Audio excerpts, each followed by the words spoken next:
Okay, here we go. Hey, bro, I am so glad you're with us. Can you believe you've never been on my podcast I before? know. I feel so honored. I You- I knew that if I kept sending those checks, I would finally get on. Yes, yes. If you kept sending that money to me, that you would finally get on. Well, here we are. I kind of told everyone in the intro about who you are, all the awesome things that you've done.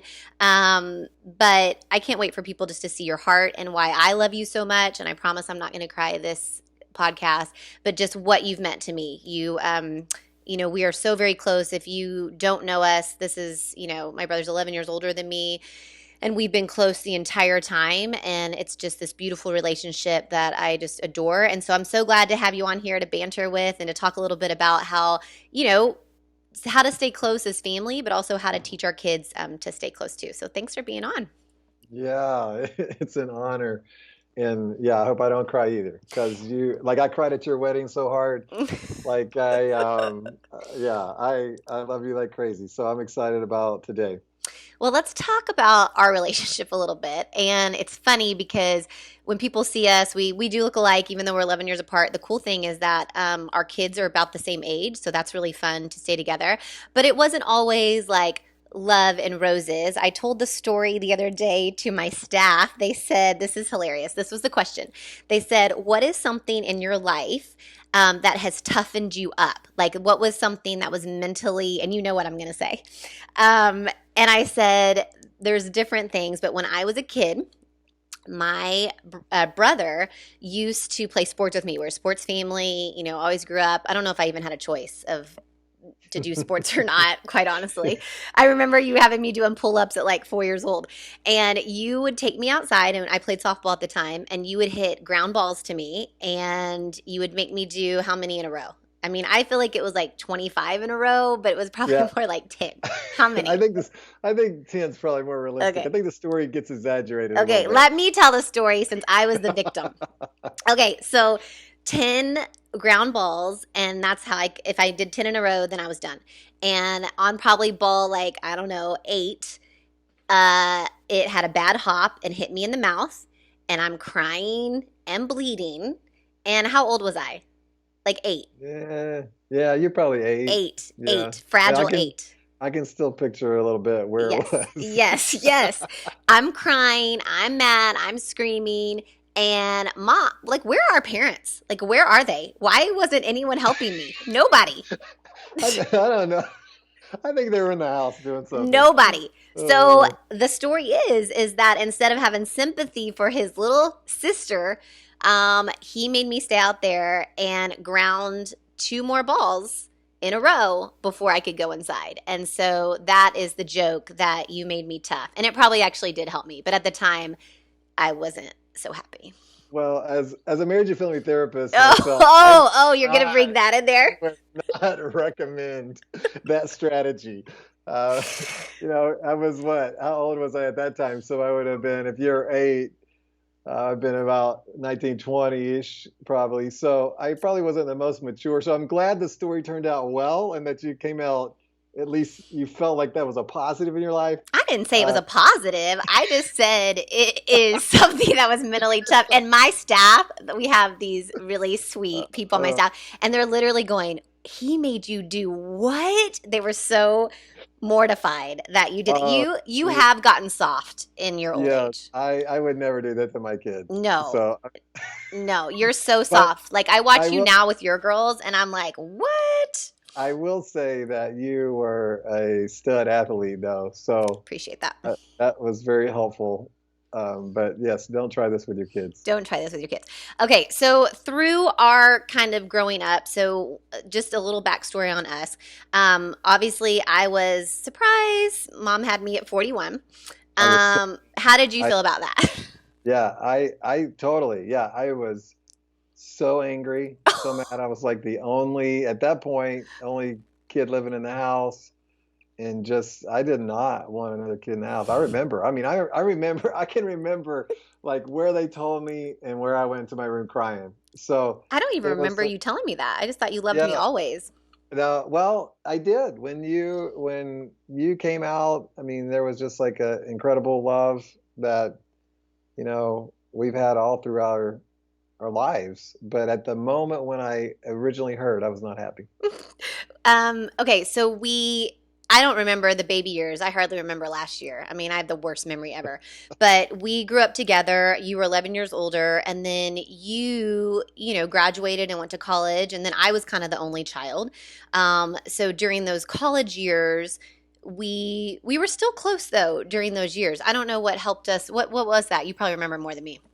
Yeah, no, I think we've always been close. And I mean, most people listening don't have kids that are 11 years apart, but I Right. think there's some principles that were a part of our lives that helped us in like our relationship and who we are. So I think I think there were a few things that happened. One is our parents never compared us. That's We good. were each quite different. And I don't care if we're 2 years apart or 11 years apart. Don't compare your kids. And Hmm. we have very different personalities. I mean, even how I think mom and dad parented each of us.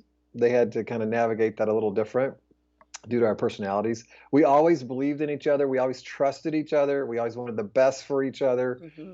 And that doesn't mean that, man, there were some days. I remember you were such a good little debater when you were like 5 or 6. I totally remember having a conversation with you. So at that time, I'd have been 16, 17.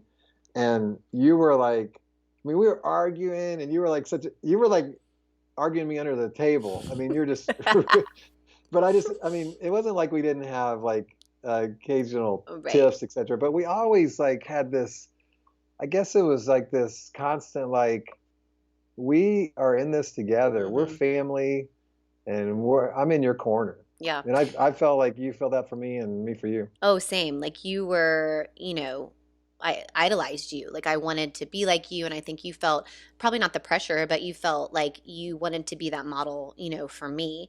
Um, I'd love to kind of talk about for parents these days. I mean, we've stayed close. Obviously, we moved back in with you when I was in high school. So, we got to spend my high school days together, and you were at every basketball game, and in college you came to basketball games. And one of my favorite memories is when we won the national championship in college, and you were the first one to run out on the floor and like swing me around. And, you're the first one to, make sure that my dates were appropriate. Dad was like, let you kind of do all that, which was funny. But you just really had my back always. So I'd love to kind of talk today to parents who have kids who, whether they're the same sex. So, like, you have two girls who are how many years apart? Three? Are they 3 years apart? 4. 4 years apart. And Mhm. then I have a boy and a girl who are 3 years apart. So close as in age, but also kind of, girl, girl, boy, girl. And I'd love to talk to parents about how you can foster. Obviously, kids have their own personalities and they're going to fight and they're going to bicker. But what are some things that we can do to foster this closeness in our kids' relationship? So, as you've been in marriage and family therapy and working with kids and then having your own kids, what are some things that you would tell people are like the glue to help your kids foster that? Yeah, no, I think there are some non-negotiables. And so for one of the non-negotiables is we just don't, even in a joking way, we don't make fun of each other. Mm, I mean, like, we are like this house is a safe place. There's enough people outside that are gonna say that's things good. about you, talk about you, but we're not gonna make fun of each other. We're always gonna be on each other's side. So like at our house, I mean, if you say something in a negative way about your sister, like, you're going to get in a lot of trouble. Hmm. And so that's one of the things. So I'll stop because I know we're going to banter back and forth a little bit. Some things that maybe you've learned too. Well, I would say that too. On that is we don't talk ugly to one another, and so like my kids are not allowed. Like kind of in that same vein of like we can be jokey about one another, but we can't talk ugly to one another. So even just things like you're so stupid, or why did you do that, or I can't believe, and a tone. There's a certain tone, and so we've kind of shut that down from the beginning as we don't talk in that tone to one another because that's not how people who love each other talk. And we don't speak with those words to one another. You can be upset and you can go somewhere and have a deep breath, but you cannot talk like that to one another. It's not allowed. Yeah, and we've even take that a little deeper, even made it where it's like we're not even going to be sarcastic. in like ways like, hey, you got a big nose, or hey, well, where'd you get those shoes? Or, even in those Mm-hmm. joking manners. And I know some people might argue a little bit on that, but everybody, it seems like, sometimes those things hit a little deeper than sometimes they're shown. And Yeah. so it's just, we try to be safe. The other thing I would say that for all of us as parents is don't compare your kids. Mm-hmm. I mean, that's hard not to do sometimes, especially if they're close in age. Right. But each kid has a distinct personality. Each kid is their own person. And so be real careful not to ever say, well, Sally did it this way or Right. whatever. They're already comparing themselves to if their sibling has a bigger strength, they're already comparing them that way. Mm-hmm. So find the strengths in each kid and pull those out. Yeah, that's good. I think it's hard sometimes. I've heard from friends who their kids play the same sports or their kids are close in age, like the same, boy, boy or girl, girl, and they're kind of doing the same thing. The great thing for us is, Holden does something completely different than Carter May, and so they both show up for each other's things. That's another thing that I think we do is we make them celebrate each other. And so, Holden does go and sit at Carter May's gymnastics meet for 3 hours.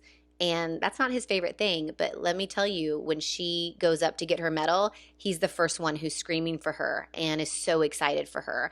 And same thing, like she needs to go to his games. And, she can't be on the phone while he's in. Like he notices. He's like, Mom, she was on the phone when I was on the floor. And so we make sure, like, if they're up or if they're playing, their sibling is watching them and supporting them in whatever they do. And that's not always fun. Your kids are going to gripe about that, but for us that's something that's important to us. Yeah, no, I'd agree with that because I think the whole key thing is that we want our kids to know is like, hey, we always got each other's back, and that you're gonna have a lot of friends throughout the years, but your family is what's gonna stick with you. And so I think that's a great principle you have. What I was asking, I got turned around. If you have kids who are the same sex or play the same things, even if they're boy girl or similar age, and let's say one is like awesome and the other one is jealous of the other one, or they both have the same interests. How do you help that? How do you help that jealousy, or how do you help not comparing? It's very hard as a parent if you have one kid that's very driven and then you have one kid that's not. I think our parents did a good job of parenting differently. What advice would you give for that? Yeah, no, I mean that's an interesting situation, especially like if you have a kid that's 1 or 2 years different and playing the same sport. You have to navigate that. One of the things we try to do with our kids is a couple of things. One is really let them know what we appreciate about who they are, I not love that. necessarily what they do. And so, like, hey, Morgan, you're so kind. You are so giving. Hmm. We want them to understand those deeper things than Morgan, you scored 10 points, or Mackenzie, you can bake an incredible cake. That's awesome. And we celebrate those things. But it's like, Mackenzie, you really have a heart for people and see people. Hmm. You're very intuitive. You have an empathy, or you can feel what's going on with people. And so we want to bring out kind of the who they are. So I think, if you have somebody focusing, like you're saying, like on a sport, and maybe you got one who's like winning gold medals and the other one sitting on the bench, or whatever, that you bring out, you always reinforce who they are as Hmm. some of their character, and you just got to kind of navigate some of that other. I love what you just said about the who they are. And because I think as people, we automatically go for the what we do. So even for me personally, I don't know that any of you or mom and dad, I mean, mom and dad didn't even really know anything about sports. I mean, we had mom who loved to come and support, but like she'd be reading her book until I was up to bat or until I got on the court. There was no critiquing, there was no, like, we're sports parents, so it's very hard for us not to, critique or to say, this is what you should have done. I mean, our parents didn't even do that because one, really didn't know the game, which is probably good for us. I mean, we never really got critiqued. So I never felt like they thought I was awesome because of what I did, but in general, you get accolades for what you do. So if I played a good game, of course people are going to say, Christy, you were awesome today in that game. So you already have that from everyone else. And so it's almost like the voice that needs to be so loud is the one from our parents that say, I loved watching you play today. Like instead of, I heard this from someone, instead of saying like you did this or you did that great, like I loved watching you play today. Or I loved watching you persevere when fell off the, like Carter she fell off the beam, but she got right back up. I loved watching you persevere. I loved watching you use, that hard work. So it's more character qualities than what it is, because the whole world is going to be telling them what they do is either good or bad. And so we get to tell them their character qualities. I love that. Anything else in there, just general wise, that help your kids, stay close? Yeah, I think again, we've already hit on a lot of it, and I know that a lot of kids, there's going to be fights and tension, etc. But it's like you're saying, making sure you're navigating those in a healthy way. And we also, if our kids have, a really big issue, that they have to talk it out. Hmm. Like you can't go into your room and slam the door, and not work it out. You're gonna learn healthy ways to deal with tension and to work through the issue. How do you, like, give me an, like, let's do an example. So Yeah. let's and I want to just tag on that because I think that is so important, because a lot of times we just like either ignore it or we just turn it around, and they need to know for later years. One of the things that Grant instilled in our kids, and this is totally him, when a kid hurts another's feelings or whatever, we say I'm sorry, but then the other person has to say I forgive you. Mm. And it's that, I'm sorry, but the other person has a piece in it too, has a responsibility in it too. And that doesn't come easy. I mean, Carter May's like, let me get back to you on that. Like, she's not quick, to say like, I forgive you. Like, I need to think about that for a little bit.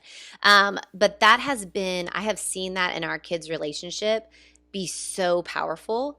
And even in Grant and I's relationship, like we do that. And I don't like to do that. I just would rather just hear someone say, I'm sorry. I don't want responsibility to forgive.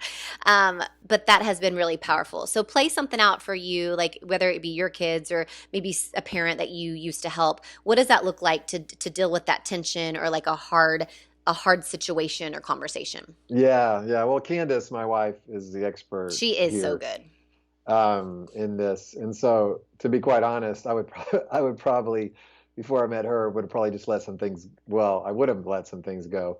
But with her, it's always like we're going to get resolution and learn to have a healthy conversation. And so, if the kids are like they can't come to kind of this moment together where they figure it out, then what she will do, is to sit them down and where they have to have a conversation and talk, and Mm-hmm. they have to look at each other, Mm-hmm. and they have to like, okay, why did that hurt you? Talk about that. Would you take, and they have to take responsibility. They have to help, they have to work that situation out. So I think so many of us grew up in homes. I see this all the time, in the world I kind of live in now, where people have never learned how to deal in a healthy way with conflict. And so what Mm-hmm. happens is when conflict happens, they either run or they blow up, and but they don't know how to sit down and have a conversation. And so I think helping our kids know that you can't run from conflict, that conflict's not bad. I mean, if you deal with it in a healthy way, usually it brings people closer. Yeah. And so, but Candace will typically, and I'll usually, a lot of times I'll be there too, but I know that because she's so gifted in it, will often help navigate and help coach them Mm-hmm. on that. But she will not in any way, will not tolerate that not being worked out. Yeah.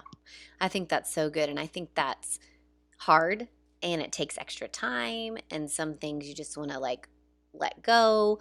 But I think that helps them when they get older. I mean, how many of us don't want to do conflict because we are scared of it because we never practiced it? And that's one of the reasons I always tell my kids, like, I want them to fail well because I want them to do it in my house. Like, I don't care if they fail. I actually want them to fail on some things so that we can, in a safe way in our house, talk about it. And it's Hmm. then when they get into the real world, they'll be like, yeah, that's just what happens when you're doing things. That's what happens when you dream big or when go after something you want. You're going to fail. It's part of life. And then they just start over again.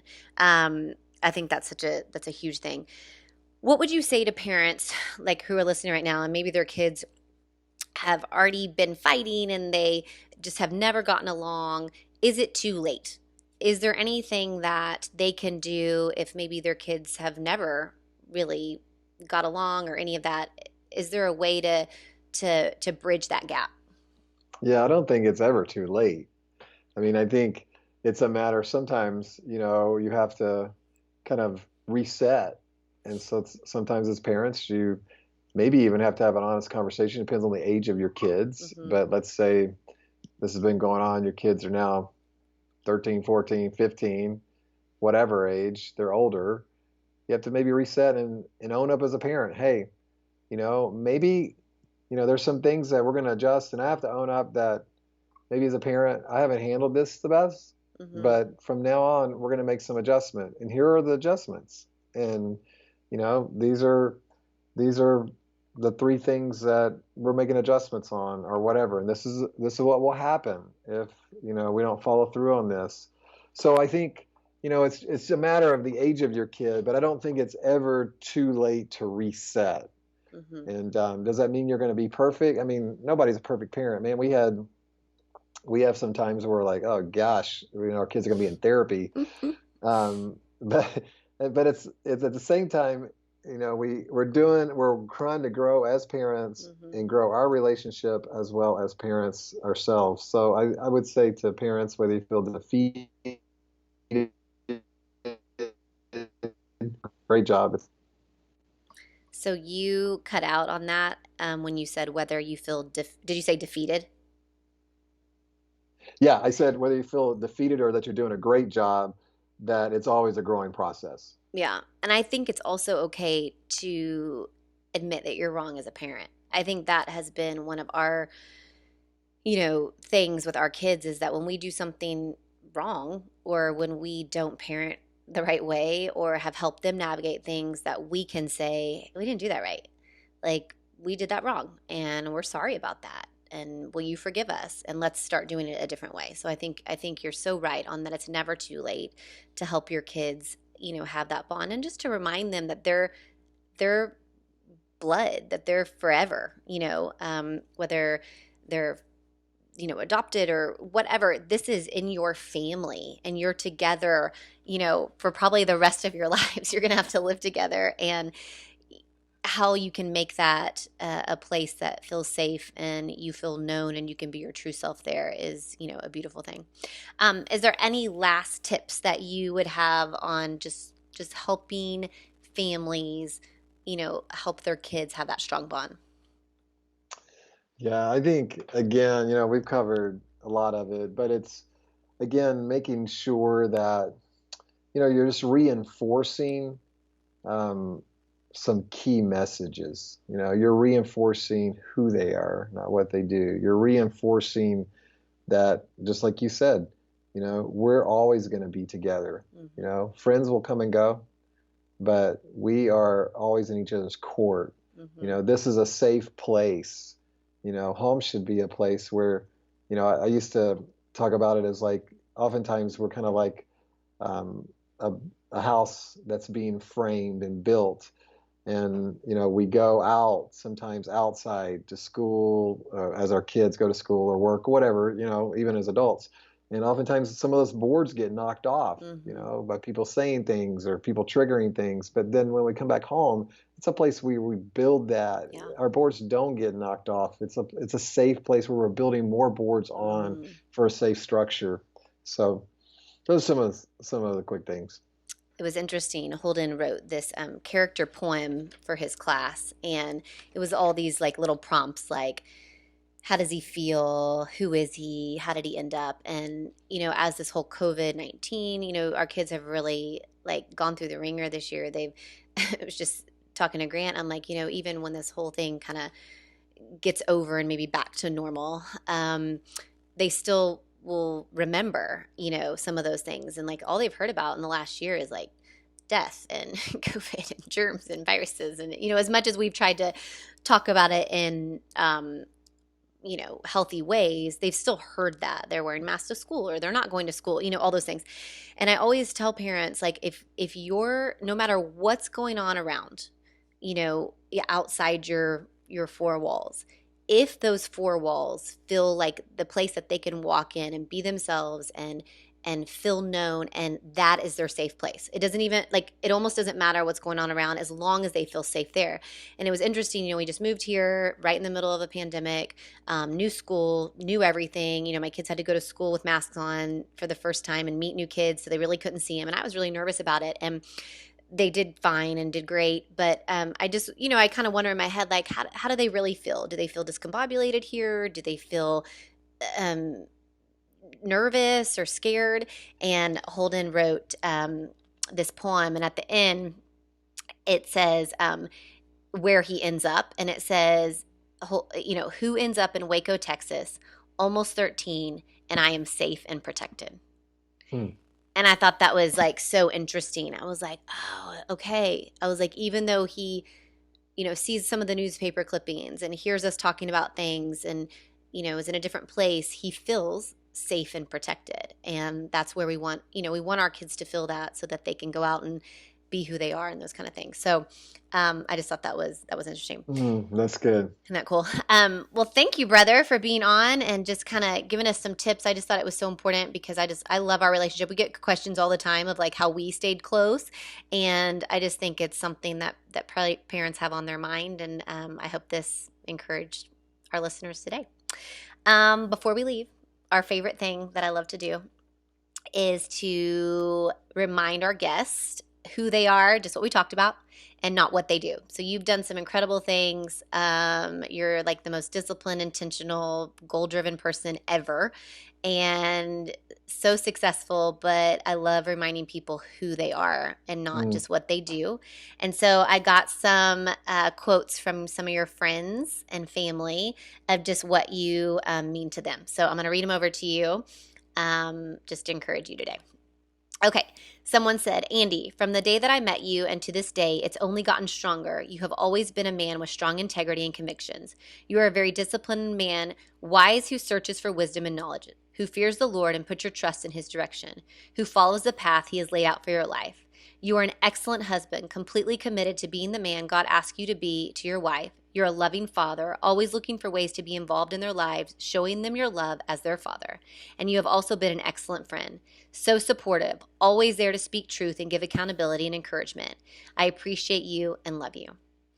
Someone else said, Andy, you are a dear brother, one of a kind. You live out Proverbs 27:17. As iron sharpens iron, so one man sharpens another. You have never been afraid to speak truth deeply into other people's lives. There have been so many times where you have been a voice of reason, great coaching, great counsel that has been perfect for that season. You are a man of integrity and a man of character and a man who deeply loves his Lord. Candace and his girls. You have spoken deeply into all three of my boys' lives, and for that I am eternally grateful. You've led well on the stage and when no one else is looking. We are so eternally grateful for the way you have led. One more. Andy, we love your spiritual depth and your love for the Lord. Your devotion and love for Candy, Mackenzie, and Morgan are awesome. We appreciate your strong and compassionate leadership in ministry. You bring a strength of character and integrity to every aspect of your family and ministry and life in general. Thank you for your loving care for us. Wow. And that's Thank sweet. you. And I would just add all that. You are all that, and you have just been the biggest, most awesome, I'm not crying, cheerleader for me in my life. And I wouldn't be doing half the things I'm doing without your truly pushing me to do those things. And I think I want so badly, I prayed for our kids that they would have the relationship that we had, because it has made me risk take. It has made me do things that are out of my comfort zone because I knew you would always be proud of me. And so I want to help other families have that bond so that their kids can truly celebrate and encourage one another. And it's amazing what you can do when you have that one sibling or those two siblings or three siblings in your corner that will always, encourage and celebrate you. So thank you for that in my life. Yeah, no, you made me tear up. No, well, I My believe in goal. you. You Just did kidding. it.